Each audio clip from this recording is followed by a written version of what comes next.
Habemus Papam. As the Universal Church celebrates the gift of a new pope, there is one university in Rome where the joy is felt a little more deeply and the cheers are a little louder. The Pontifical University of St. Thomas Aquinas, also known as the Angelicum, is not only the alma mater of Pope St. John Paul II, but now also of Pope Leo XIV. Astonishingly, both John Paul II and Leo XIV did their doctoral work here, and so for our university, it's just an unspeakable honor that we've been involved in the formation of 2 of the last 4 popes. I think we're still just trying to get our mind around the mercy and the unmerited grace of that confirmation that we are at the service of the formation of the personnel of the Church. Before becoming pope, Robert Prevost studied at the Angelicum between the years 1981 and 1985, earning both a licentiate and doctorate in canon law. In 1987, he successfully defended his doctoral thesis on the role of the local prior in the Order of St. Augustine, where he explains how the prior is supposed to refer himself to Christ and to the rule, and cultivate a selfless way of life for the service of the common good of all. I have been reading his thesis, and it's a really mature work of a 30-year-old who is extremely learned, very well read, and deeply thoughtful and spiritual, reflecting on obedience and authority in the Catholic Church. Now, of course, he's talking about the prior, and he's talking about the Augustinian rule, and he's talking about the Augustinian friars community, but the vision could be extended up into the episcopacy in principle, or up to, the papacy. So it's really interesting how God prepared him for this kind of task of being a leader in the Catholic Church. For the international community studying at the Angelicum, the special connection to the new pope has brought an added sense of excitement and pride. I feel like I have the tangible connection as well because it's the same halls and the same classrooms, So yeah, surreal, but it's also really exciting, and you feel a great sense of pride that you're part of the same institution which has produced so many great theologians and hopefully saints.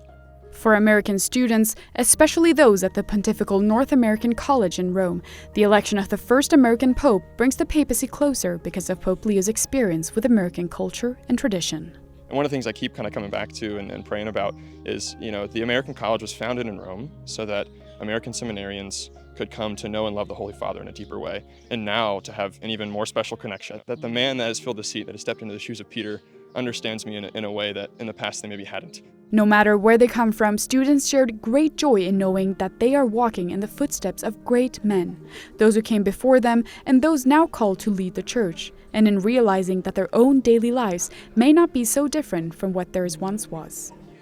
I'm personally so grateful for the formation education I'm getting here at the Angelicum. So to think that our Holy Father, our spiritual father here on earth, has to receive the same foundation and formation, the tradition of St. Thomas Aquinas and the thought of St. Thomas Aquinas is just incredible, and also adds to, in some way, a personal connection to him, to just think like, oh, when I get a coffee here, maybe he got a coffee here. The newly elected Pope holds dual American and Peruvian citizenship, having spent many years serving in Peru, and brings extensive international experience from his work in numerous countries around the world. Y en modo particular a mi querida diócesis de Chiclayo en el Perú.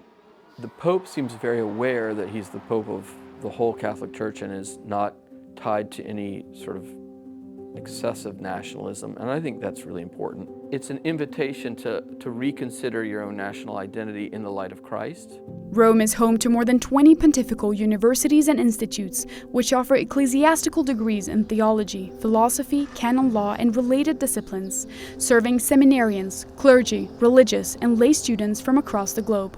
Among them, the Angelicum is especially known for its comprehensive English language degree programs, particularly in philosophy and theology.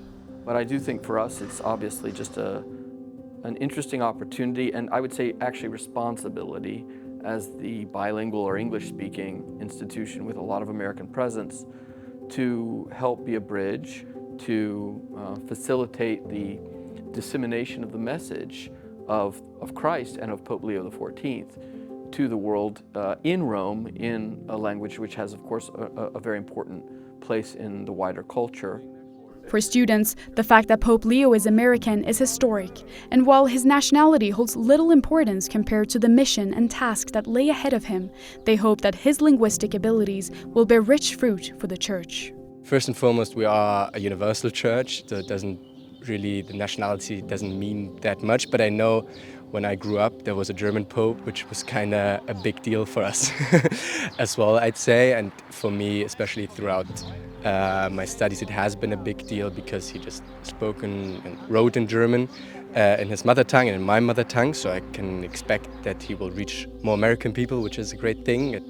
The American people have a great influence on Western society and culture nowadays, so there is a great hope with it connected. The connection to having an Anglophone Pope for an Anglophone is something like we don't have this in living memory.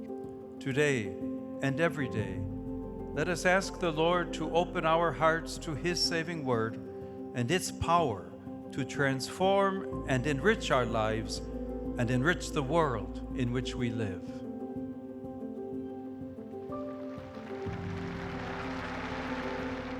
You know, for most people, if it's not their first language, it's their second. So the connection he can make on a worldwide basis, I don't think that's comparable to anything that went before. So I think all of these things happen in God's providence. We needed a pope at this time who had English as his first language. And like I say, like the connection that we'll make with Anglophones and to like really galvanize them, I don't think that can be underestimated, actually.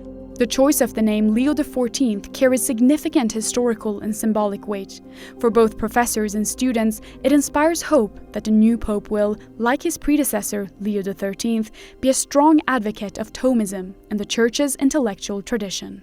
Leo XIII in Rerum Novarum, which the Pope's already made appeal to, does have a kind of Thomistic vision of human nature and of human rights, natural rights, and the dignity of the human person made in the image of God as the sort of center of focus for social doctrine. I think we'll be seeing some of that or hearing echoes of that as the Pope develops his teaching on social and political matters in light of human dignity. With it, there are two hopes connected, kind of that the Pope will preach a little bit more of Thomism. I mean, JP2 did that. His encyclical on Fides et Ratio was just a Thomistic masterpiece of the combination of the two. And I also hope that the Angelicum will gain maybe a few more students, even more students through that. I think that'd be a great gift to the Church and to the world. This is one of those people who helps you see the important impact that the Roman universities and Roman institutions have, the role they play in preparing future leaders and, you might say, cultural protagonists who bring the gospel out into the public life of the world. So we're very grateful for that.